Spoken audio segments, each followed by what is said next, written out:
The most important show I was ever done for me was to four people in northern New York. When the police on their first tour of America walked out on stage and saw an empty room with four people in it. And they said, well, we're an unknown group from England on our first tour of America with no support. We probably got no business being here. Let's give these people a hell of a show. And they did. Hey, this is Kenny Aronoff at Uncommon Studios LA, and you're listening to Staring at the World with BoDeans Kurt Neumann, a T. Torrance Productions original podcast.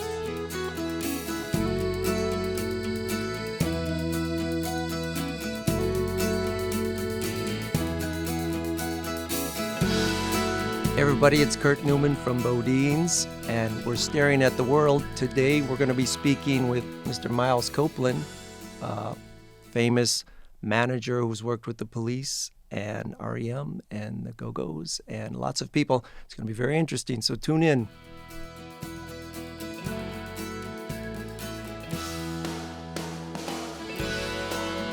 Yeah, I tell people the story about we were popular as a band and just locally around Milwaukee, Wisconsin, and that was really about it.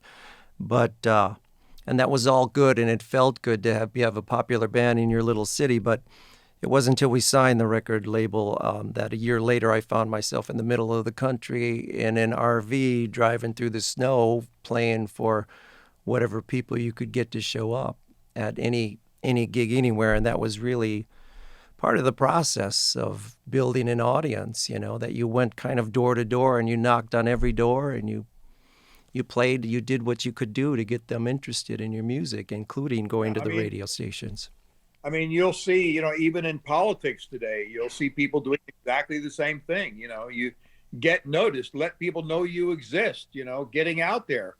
That's part of what you have to do. You have to get out there. You can't just sit back and say, well, it's somebody else's job to make me famous and then I'll cash in. No, it's your job too. And it's more your job than it is the record company's job, So, that process of going out on, playing shows, I say in the book, people ask me, what was the most important show you ever did? And they would expect me to say something like, Shea Stadium, playing to 80,000 people, which sold out in a matter of minutes, or staying in the stadium in Brazil to 200,000 people or something. I say, no. The most important show I was ever done for me was to four people in northern New York. When the police on their first tour of America walked out on stage and saw an empty room with four people in it. And they said, well, we're an unknown group from England on our first tour of America with no support. We probably got no business being here. Let's give these people a hell of a show. And they did. Right. One of those four people was a DJ at a small station in Boston who was so impressed when the group gave him their single, Roxanne. He went back to Boston and banged that record over and over again on his radio show. And it became a regional hit. Then it got noticed by Jerry Moss at A&M Records, who then called me up and said, hey, is this my band? And I said, yes, it is. And he said, well, we better do something. I said, yeah, you better.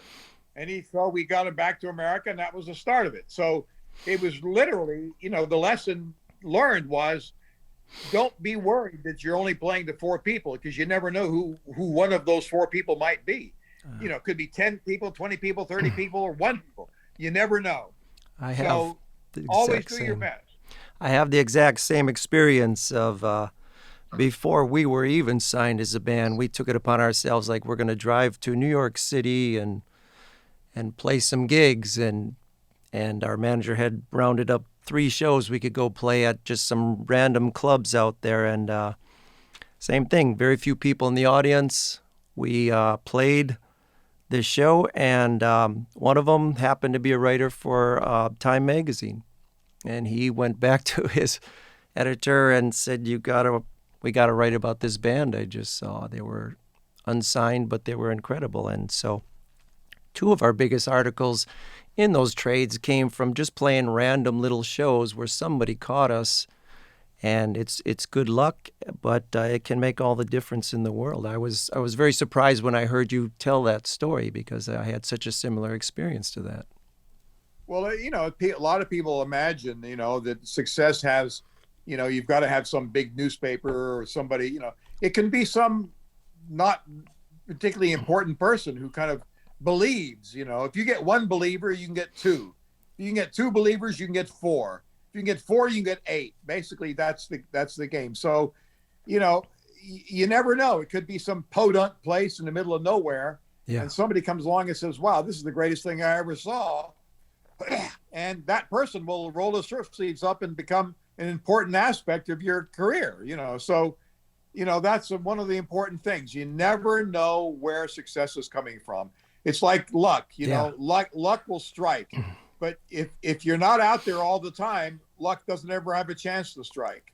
So you need to be out there. That's true. And I wanted to, that was, I believe you said before that was the DJ went back and he started playing Roxanne. I wanted to talk about Roxanne. I had another similar experience when we went out to record our first record with T-Bone Burnett, and he had us in pre-production doing our several weeks of just sitting in a room and playing and playing and playing, and eventually he said to us, like, "You guys have any other songs besides these?"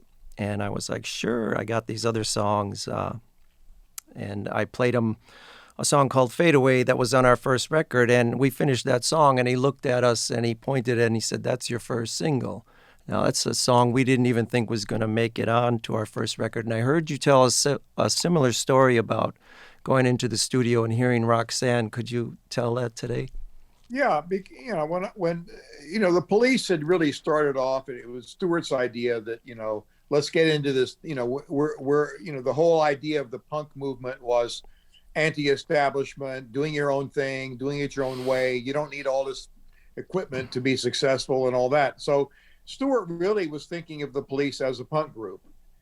So when I went in to listen to the album, which I had paid for, so I was expecting to hear, sort of raucous punk kind of music, and the group played the music and it really wasn't quite what I was expecting, but, it was okay, and then, so I said, "Well, what else you got?" And they said, "Well, there is one more song, but don't play it because it's a love song and it's a ballad and you're going to hate it, And I said, "Well, I'm here, play the damn song, And we argued back and forth. And finally the engineer just said, "To hell with it, I'll put the song on." And he played Roxanne, And I'm listening to this song. I'm looking at the three guys, Andy, Stewart, and Sting. And they have their heads down thinking I'm going to yell at them saying, "What a load of crap." When the song finished, I looked at him and said, "Gentlemen, that's the song that's going to change our lives. That song's a classic. It's bigger than I can handle. I'm going to go get you a record deal at A&M Records tomorrow." And they looked at me like, "You like that?" Like they looked at me like I had two heads, Yeah. Right. And that was like one of those moments that they just never expected that I would love that song. And, that actually was the song that changed our lives, and if it hadn't been for that song. And I think Sting probably thought, well, gee, if he likes that song, I got a few more like those up my sleeve, and Can't Stand Losing You and Message in a Bottle and all those other great songs that he later wrote, when you think about them, they were basically love songs. They were not really what you would think of as being, hardcore punk. They weren't Anarchy in the UK like the Sex Pistols were singing, So basically they were great songs that people could relate to. Right. But it seems like what the Police did really just kind of naturally rose to the surface there instead of what maybe they were, theoretically shooting for. Kind of just what they really were best at just kind of rose to the surface. That was the way I kind of felt for us. I think in the case of the Police, they were lucky, Sting wrote great material, all three members played very well. So they could deliver a great show, But I think, the reality was that I did play a role. I mean, even if it was just 25%, which was my management, and, Kim Turner, who was doing the sound, he was helpful, so there were a lot of ingredients that made the thing work, It wasn't just me. It wasn't just Sting. It wasn't just Stewart. It wasn't just Andy. It wasn't Kim. It was everybody. It was all kind of, if you took one element out, maybe the thing wouldn't work, So it's like that old saying, if it ain't broke, don't fix it, So basically, I recognized Roxanne, the group did not, and that moment of, who knows what I was going on in my head at the time, but at that moment did in fact change all our lives, but then it was really down to the fact that, Sting had more songs. The band continued to get out there and deliver great material and performed well. That eventually worked, so my attitude was always, look, if I had to really analyze my role, I would say, well, I was really a catalyst and a door opener. I would open the door, but I was not the person who was going to walk through the door. That was the act. And I had to maybe push them or cajole them through the door. Some just went straight through. The police went straight through. You gave them a door, they went through it. Jules Holland, you give him a door, he'd go through it. Other acts would, the Go-Go's would go through it, But there were always acts that would go hem and haw and think, well, what are my friends going to think? Is this the right move for me? And, and a lot of times those acts never made it because they didn't really see the fact that, you can go through the door. Maybe it's a mistake this time, but there'll be more doors. So there's not just one door to go through. There are plenty of them, And I always said with the police, we made mistakes, but by the time people discovered we'd made a mistake, we had 3 successes. So we kept rising and getting bigger. Yeah, and I think it's really important, though, that one thing I learned early on was we were lucky to work with T-Bone Burnett, but why we hired him is we wanted some fresh ears, because sometimes you get lost in your head on what you think you want to be as a songwriter or a musician, and what you really do best sometimes takes a fresh perspective to see it and kind of help you bring it to the surface a little bit. And so when you told that story... I would say, I would make a cautionary comment here. If the person, I think it's helpful to have an outside opinion. And I think Sting definitely benefited from that. The Police, Squeeze, all the bands I worked with, they definitely benefited by having an outside opinion. But I've had many acts that will come to me and go, oh, all my friends think this song is great. It's a single. Right. And my attitude will be, well, are your friends investing in that song? Are your friends going to put that single out? Well, no. So, yes, get advice. But get advice from people who have a stake in it, who have skin in the game. Right. Because those are people who are going to give you advice based on something that, if it doesn't work, they're going to lose too, So I've had plenty of bands that'll come along and say, well, all their friends think it's great. And I think, well, sure, get those friends to sign you then. Right. And unfortunately, of course, these friends, it's very easy, to ask somebody, what do you think of this? And who's going to say, well, it's crap, Most people are afraid to tell somebody an honest truth. They want to tell them what they want to hear. Right. I was always of a mind that, look, I'm being paid to tell people what they should hear, not what they want to hear. And I did well with acts who responded to that. I did not do so well with acts who wanted me to tell them what they wanted to hear. Right. And, I even talk about it in the book, I used the example of Duran Duran, a group that I really did like. I told them the truth and it wasn't good enough. Yeah. And, it wasn't what they wanted to hear. And that happened a number of times over my career, and I ended up not managing certain groups because I didn't tell them what they wanted to hear. Yeah. No. Sting, thankfully, used to say, just tell me the truth. Tell me what I need to hear. And I did. And for 25 years, he was the beneficiary of that. Right. I want to ask you a question.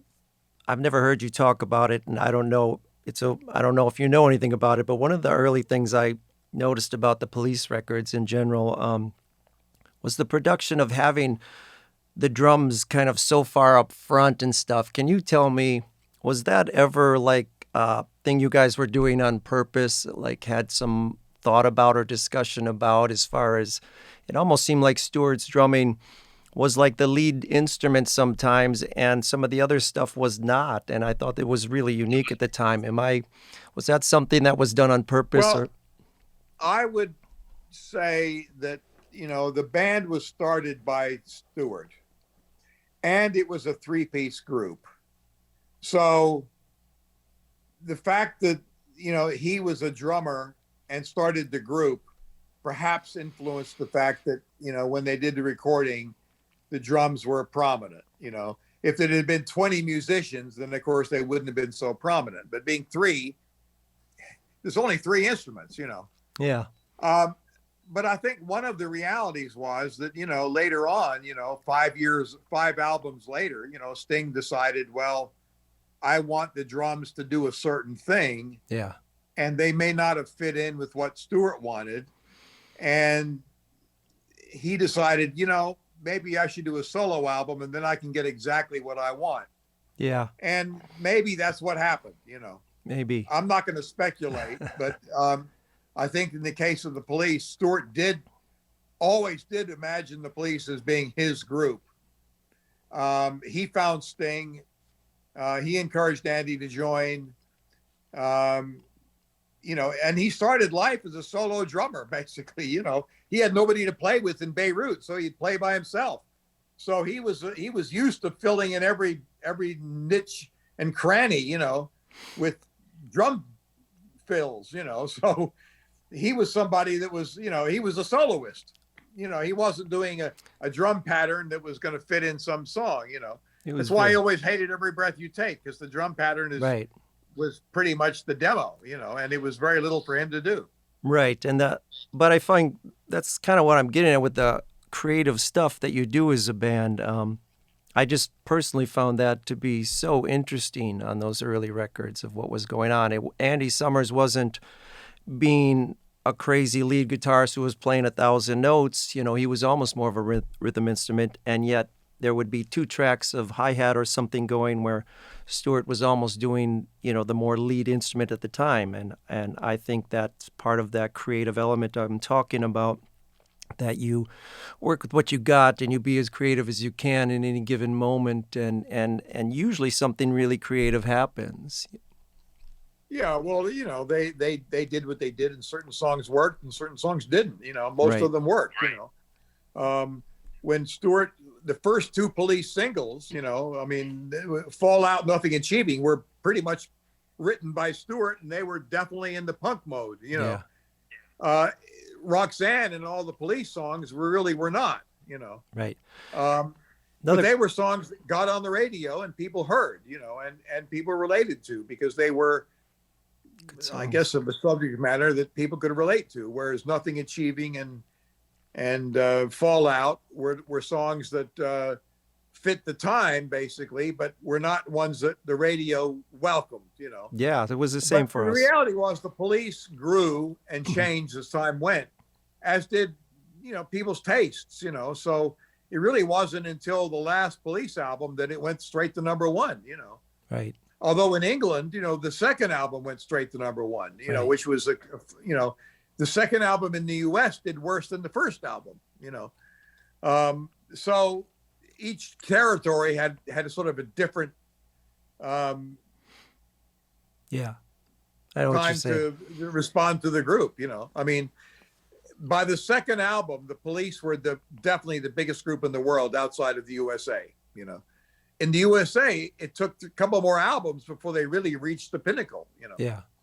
Yeah, there was, hard rock radio in the United States was a big thing at the time. That's what's so interesting about bands like the Police breaking through. I remember going to rock radio and playing them our first single too, which was not a hard rock song, and it was the same thing. They would look at us like, who are you and what do you do? So it took a lot of time to kind of build those things up.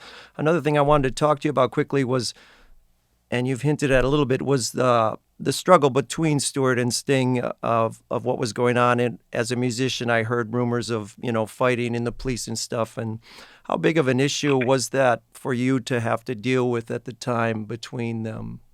Well, it's like everything, things get exaggerated. Right, If it bleeds, it leads. It makes a better story that they fought.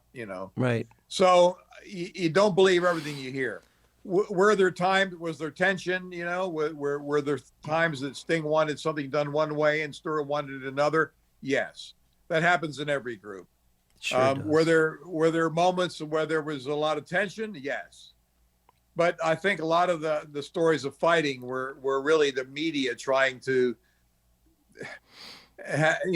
make a story that was a bit more interesting. And the reality is, if there's a murder, it's on TV.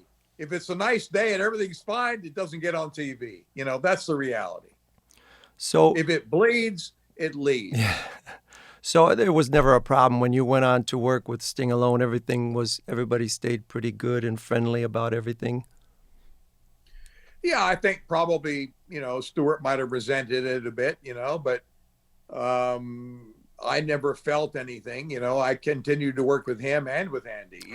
Right, I felt it was my obligation to work as hard for them as it was for Sting. right. But of course, Sting already, he was writing very commercial songs that worked for the radio.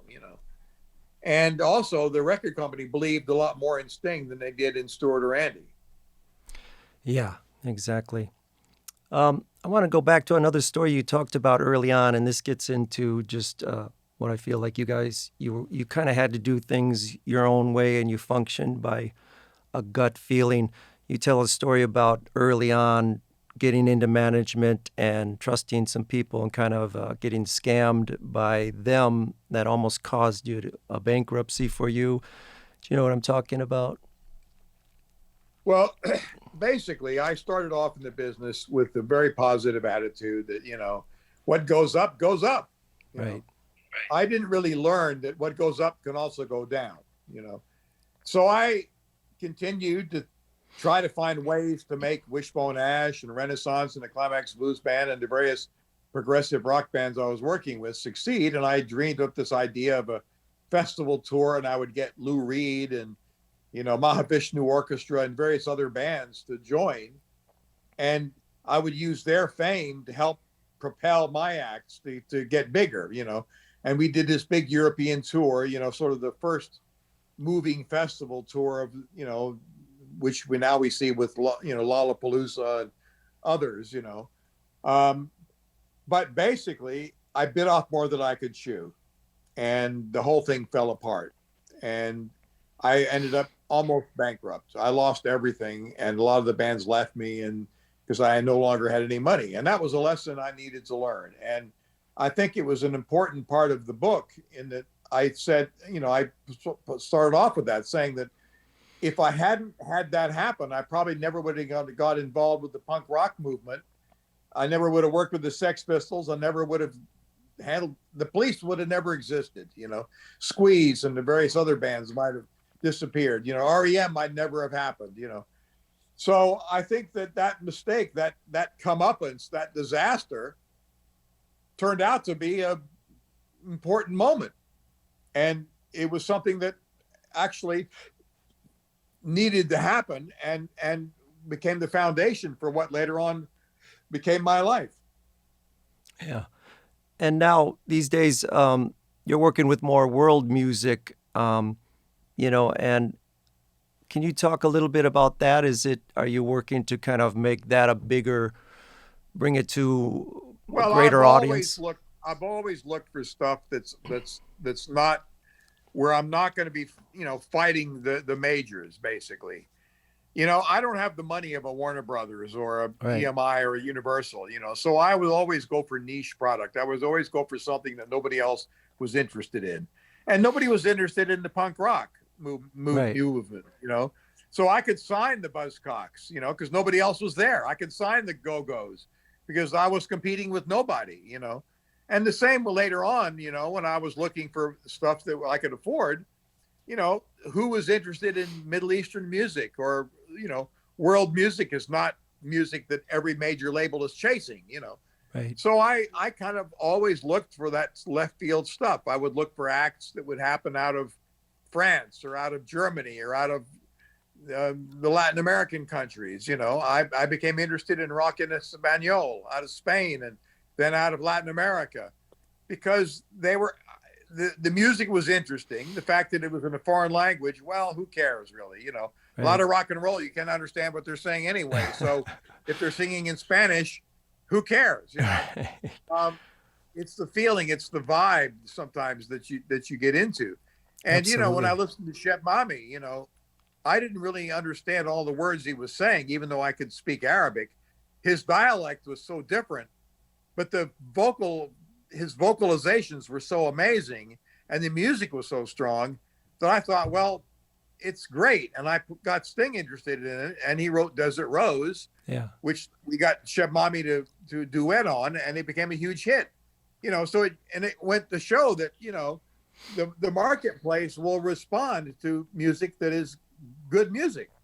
And now with Spotify and some of these other outlets, some foreign music is beginning to happen. I'm even seeing on TV, Netflix, you're seeing shows out of, Denmark and Norway that you would never would have watched, 20 years ago, and you're thinking, wow, some of those Norwegian people are making some very interesting shows. Yeah, and you see really great production even on a lot of these shows that I find myself watching them all the time. They're very entertaining and kind of gets to what the theme of what I'm trying to do with this podcast a bit, and I'll ask you that much because it's what you're doing with what you have done and what you're doing now. It seems like creativity in every day in your life is kind of a theme, even though a lot of people may not even think so. You're doing mundane things or what might feel like a job. It's actually creativity is always kind of at the core. And I think for you and what I've seen you do and what I hear you talking about, it really is too. Even if you're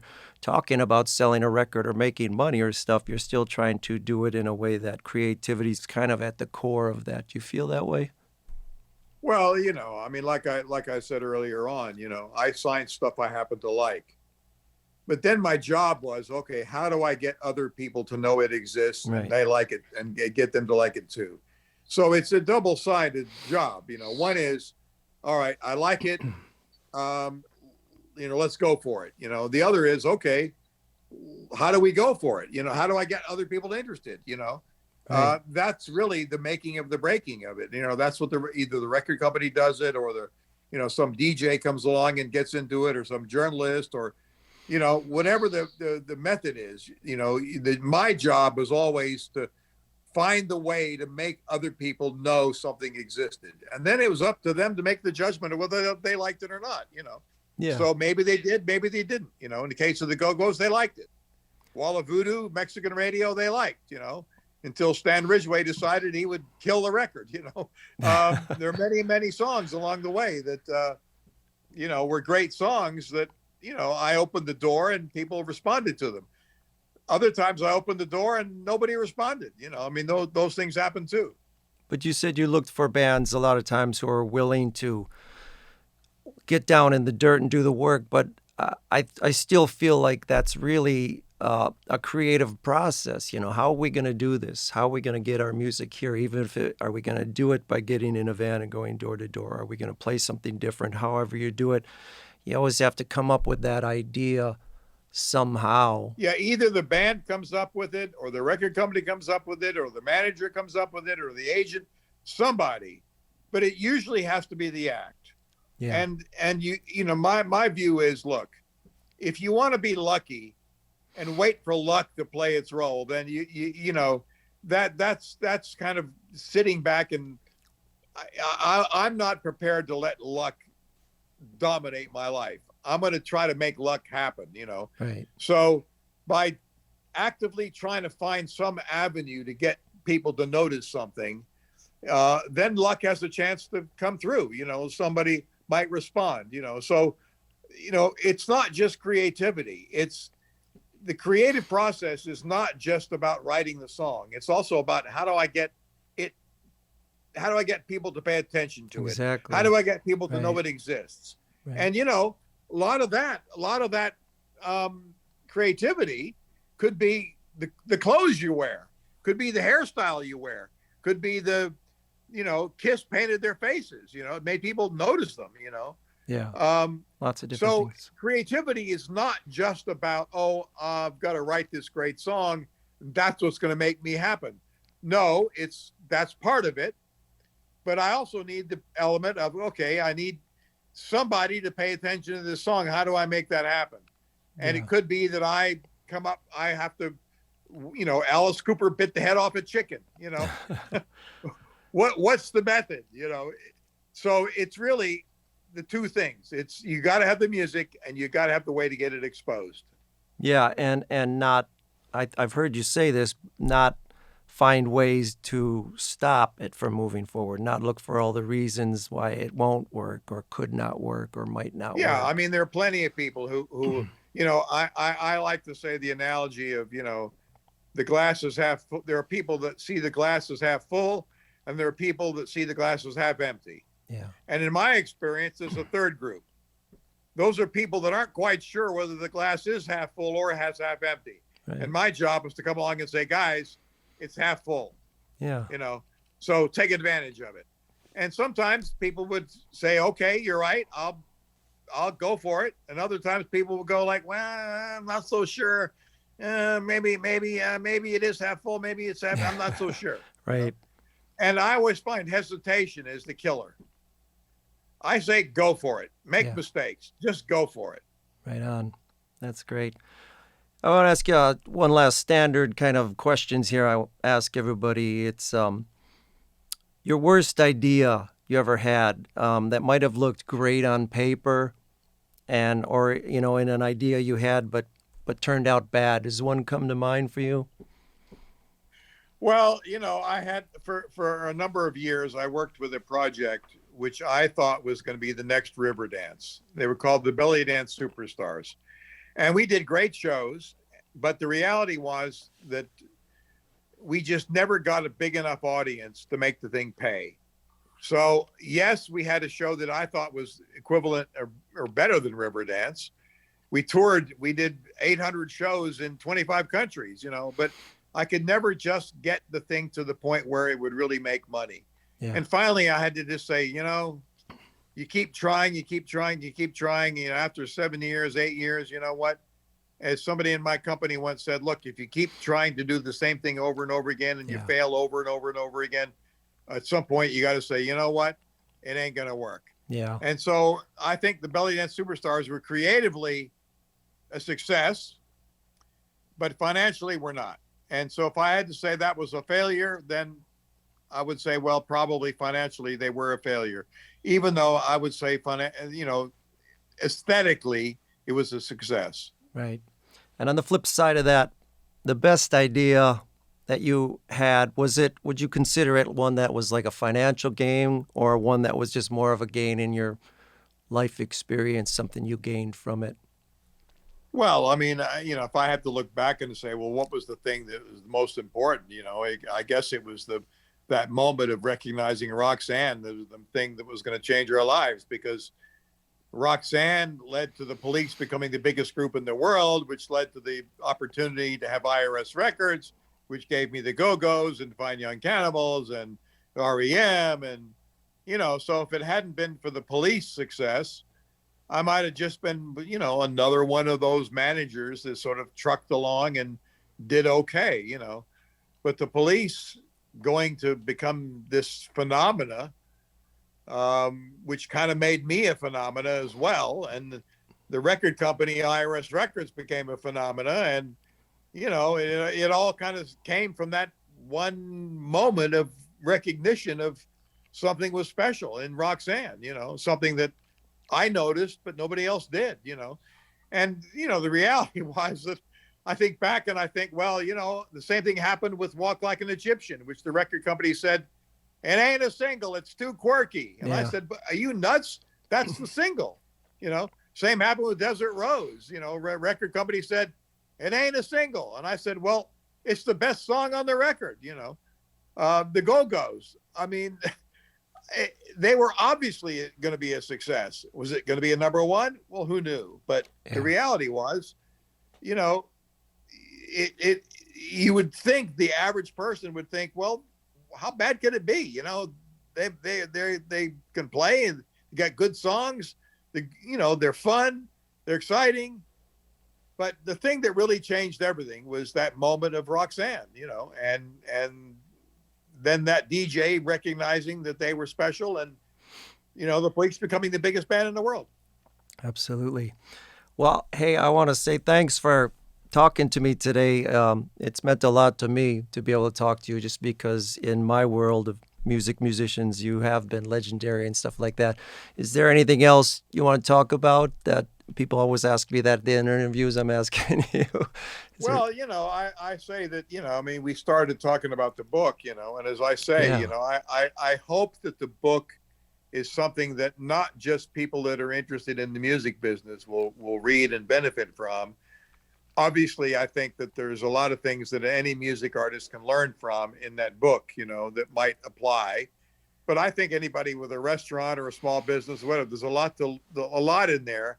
And I hope that it becomes more of a motivational book than a memoir book. I mean, some people would say, okay, you had an interesting life and all that. Yeah, that's there. There's certainly a lot of funny stories and wild stuff, because let's face it, I dealt with some wild groups, the Cramps, Lords of the New Church, the Sex Pistols, there's some pretty wild, Hassel Atkins, in the middle of West Virginia.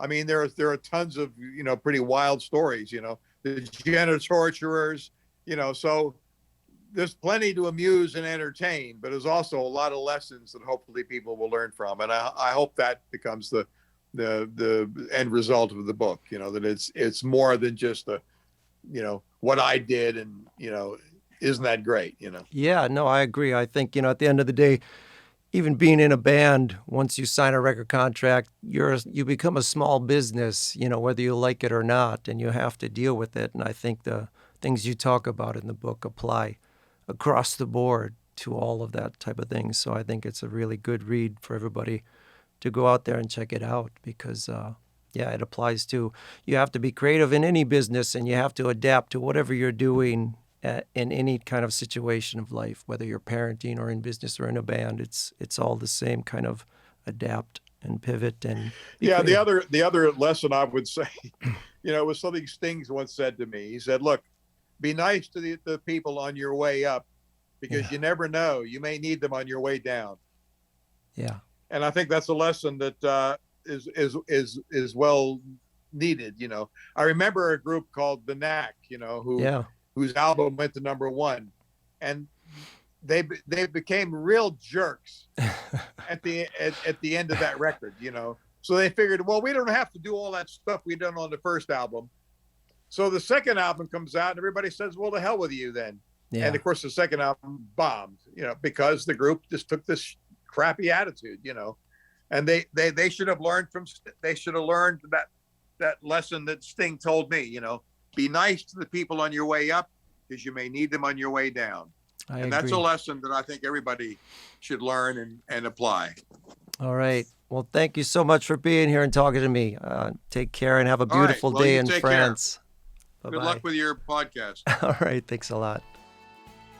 Hey, everybody. Thank you so much for listening to the podcast today. I hope you can subscribe to this and give us a thumbs up review, and share it and do whatever you can to spread it around, because we need, people like you to listen, or I'm just in a room talking to nobody. So please join us, and thank you.